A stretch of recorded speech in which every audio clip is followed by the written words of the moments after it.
Hello friends, Mandar here. I'm back with another video. Today we are going to talk about tax obligations for India. So filing tax in India if you are an NRI. Basically, if you are living outside of India for substantial amount of time in different country, even if you are an Indian citizen, you have some tax obligation as an NRI. Whether or not if you think this topic is important, if you are living outside of India and if you have some property or if you have any kind of income in India, you might want to watch this video. This is important because we tend to forget about filing taxes in India because we are diligently filing taxes over here. But it is important to note our obligations to Indian government as well.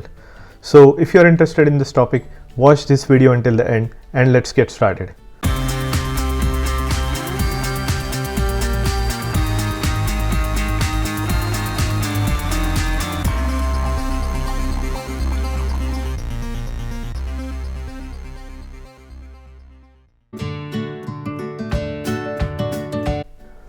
Now the usual disclaimer will not apply because this is not an immigration related video, but this is a tax tips related videos. So I'm going to say that I'm not a tax consultant either, but from my extensive stay outside of India for last 2 decades, I have gathered some information on this topic for you so that you don't forget about fulfilling your tax obligations in India.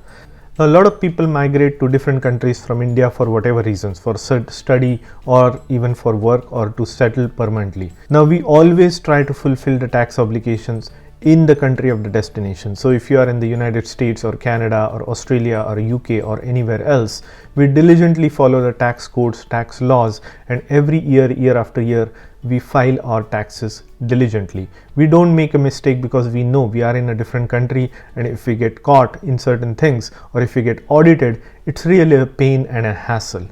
But as much as you do or pay attention to the details for your tax filing in other countries, most of the times we tend to forget about India because it's been a long time. You have been outside the country for a long time. We tend to forget that we still have some obligations if you fall under certain criteria, income criteria and things like that. So it is important to know your obligations. Now there are consequences of not meeting those obligations for Indian tax. If you, it may not be immediate, but they may come back and bite you later in your life. So make sure you understand where you are with your Indian tax obligations and fulfill them appropriately, just like you do when you are in the United States or any other country. So let's look at some of the basics. In this video, my intention is not to go into the tax brackets and tax details and numbers, but to give you this few pointers that you can take away from this video and then analyze themselves for yourself if they apply for you. And if they do apply, then hire a tax consultant and make sure you fulfill your obligations for Indian tax. Now let's first look at what is an NRI, non-residential Indian. So there are a couple of, there is a general concept of non-residential Indian, and then there is a tax purpose specific framework for a non-Indian resident that is put forward by FEMA, that is the organization in India that kind of defines the tax rules. Now, in general, when somebody says I'm an NRI or somebody else is an NRI, what comes to our mind is that person is not residing in India for an extended period of time. Now, it doesn't mean that you are still not an Indian citizen. You could still be an Indian citizen, but living outside of India for a long period of time on some visa or things like that. You may still be an Indian citizen. On the other hand, you could also be a green card holder or a permanent resident of some other country, or even you could have acquired another country's citizenship. So even then you qualify as NRI. Now rules for all of these NRIs are still the same because it is irrespective of if you have gained another citizenship or if you are still a person of Indian origin or a OCI holder or just an Indian citizen living outside the India for an extended period of time. All of these fall under the same category from the perspective of Indian tax laws. Now another point to note is even if you are a student, in some instances if you have been staying extensively for outside of India, you may qualify as NRI. So you might have to be fulfilling your obligations as NRI taxpayer in India. Now, if you are living outside of India and if you are earning outside of India in a foreign country, and you want to have a bank account in India, there are a couple of ways you can do that, because your earnings are from outside of India, so they are non-Indian earnings, but you can save those tax-free in Indian banks, and those are specific accounts called NRI and FCNR. These are the accounts that will allow you to deposit in say dollars or pounds or any other currency, and they will be tax exempt. Now let's look at a simple definition of an NRI for tax purpose only from the Indian government perspective. If you have stayed in India for at least 182 days within a particular year, then you are considered a resident of India. Now, in another situation, if you have been less than 182 days in India, but you have been in India for 365 days in the last 4 years, plus if you have been in India at least for 60 days in the current year, even then you qualify as a resident Indian.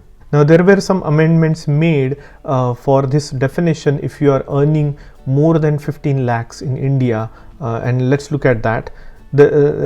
For this particular category, if you are earning more than 15 lakhs in India, and the definition slightly changes. So instead of 182 days you have been living in India, they are now only counting 120 days for your residency status in India. So if you have lived in India for at least 120 days, and if your income is more than 15 lakhs, then you still qualify as a resident for that year in India for tax purposes only. Again, the second rule still applies, that if you are less than 120 days, but in the last 4 years you are still 165 days in total staying in India, then you are still considered as Indian resident. Now, here is the magic number. So the basic questions a lot of people ask is, or comes to our mind is, do we need to file taxes in India? What is the threshold of income that will make you obligatory to pay taxes in India or file taxes in India? That magic number is 250,000 rupees. So basically 2.5 lakhs rupees, Indian rupees. If your income is 2.5 lakhs Indian rupees or higher in India, this should be income earned in India, then you are obligated to pay tax returns in India.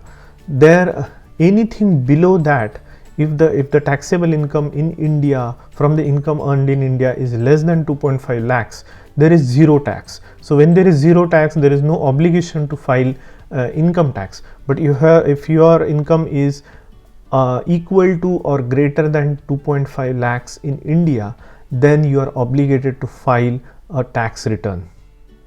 Now you might ask, what are the sources of income in India while you are staying outside in the United States or Australia or Canada and so on? So you could be working outside of India in United States, say for a job, so you'll be earning entirely in United States.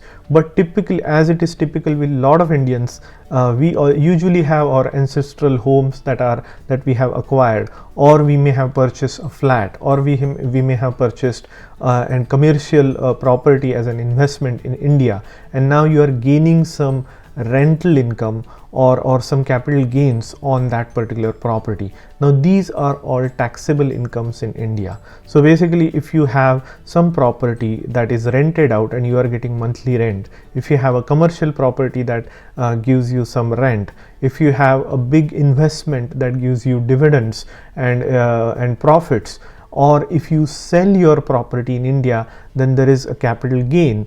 All of these are incomes considered as income. So basically, if your total income in India is exceeding 2.5 lakhs, then you need to file income tax. So these are all the categories that I just wanted to mention what constitutes as taxable income. Now there are certain other things that you may be tax exempt from. Particularly NRIs are exempt from taxable income in India if you have invested in some company and you are getting some dividends with the earnings from outside of India. That is the key. If you are using your earned dollars or earned rupees from India and invested in Indian companies and getting some dividends, then they are taxable.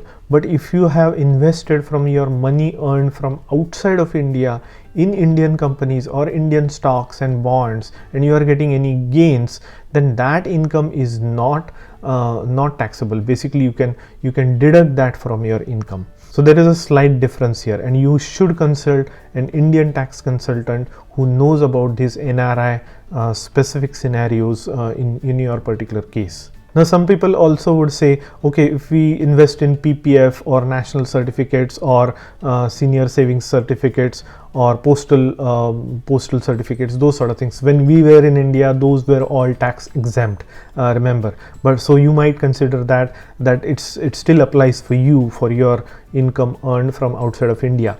No, it does not. So if you are earning outside of India, if you are NRI, you cannot invest in all of these schemes that previously, when we were in India, they were tax exempt. But for your income from outside of the outside of India, those investment will not be tax exempt. Now you might ask, if your income is less than 250,000 rupees or 2.5 lakhs in India, are you obligated to file a tax return? The simple answer is no, you are not obligated in that case, because your taxable income is zero. So you're not obligated to file a tax, but you may still want to file a tax for several different reasons. One is, if you have something that is giving you losses in India, so you can actually file taxes and report those losses. So in future, if you happen to sell your home or sell something and you have a big capital gain, you can reduce that taxable income by combining it with these losses that you have been incurring through few years. And you cannot report profits or losses unless you file your income tax. So even if you are under 2.5 lakhs in total income in India, you might want to consider filing income tax based on whether you are incurring any kind of losses for future purpose. So hope that makes sense. In other cases, what happens is, if you have some investments that is tax exempt, plus if you have any investments or if you have any income that is taxable, the cumulative of all of that should be less than 250,000 rupees or 2.5 lakhs for you to be tax exempt or zero tax. If the cumulative becomes more than 2.5 lakhs, then you obviously have to file tax and pay the tax on it. Now, one of the most important question is, when we live in United States, Canada, Australia, wherever for extended period of time, we have been filing taxes in those countries and in our respective countries of residence, and we do that very diligently. And particularly for United States, and I will be covering this topic in a separate video in details, but in summary, there is a question of double taxation. So if say for instance you have some income in India and you obviously live in the United States requires its green cards and citizens to file taxes on worldwide income or pay taxes on worldwide income. Now, if your income in India is about 2.5 lakhs, you may be filing taxes in India and paying taxes to Indian government on that taxable income. Now, being in United States, residing in United States with your with your residency status, you are obligated to show worldwide income using F-bar and things like that, and you are obligated to pay tax on worldwide income. Now, you may say that I am already paying my Indian tax or Indian earned money tax to Indian government, so why should I pay in United States? And that's exactly what is called double taxation. India has treaty with 90 different countries about double taxation. So if you pay your taxes in India, you don't have to pay them in United States. You have to declare your assets using F-bar, and you have to declare when you file your taxes in United States, but you will not be double taxed. You can get a tax credit.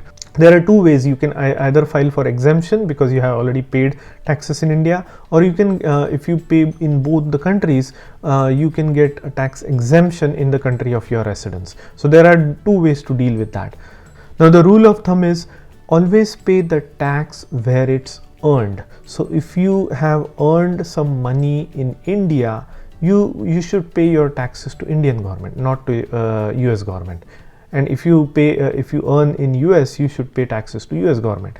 Now even though United States asks you to pay for worldwide income, you have already paid your income tax to Indian government, so you should get a tax credit or tax exemption when you file your taxes for your worldwide income, which is Indian income in United States. So that way you don't get double taxed. Now another point to consider is, and I always keep this in mind, you may have your rental properties, you may have some bank accounts that give you dividends, and your income in India might not be more than 2.5 lakhs. So you might say, I don't need to file taxes, I'll just forget about it. But you might want to think about it, because if you look at your Indian bank statements, if the account is not FCNR or NRI and all, you are getting your money from the rent in an active checking kind of account. In that case, you might observe that there is a TDS deduction on your income in India. So when you get your rental amounts, every 3 months or so, there will be a TDS deduction, which is deduction at source. So tax deduction at source. So that's what is TDS. So if you want, so you are essentially actually paying taxes on your income earned, even though it is less than 2.5 lakhs. Now what the problem here is, you are really not obligated to pay that tax. Your taxation should be zero, but you are still paying it. Now unless you file your return and claim that TDS back, you will not get that back. It's not automatic. So that is one of the reasons you might have to file, or you might want to file your taxes in India, even if your Indian income is less than 2.5 lakhs. So we living here in the United States, we always think that okay, we have fulfilled all the obligations of taxes in United States, and we don't have any income in India and things like that. But you might want to look at your particular situation. How many rentals do you have? How many bank accounts do you have? Are there TDS deductions? Are there any other deductions that you want to claim? Are there any losses that you want to claim? And really think about filing your Indian taxes every year. That might save you some money in the long run. So that's in a nutshell. I thought this topic was very relevant to everybody, and we often tend to forget about our tax obligations in India. So this is kind of a reminder to all. So if you like the content of this video, please hit the like button and consider subscribing to my channel, and I'll see you in the next one.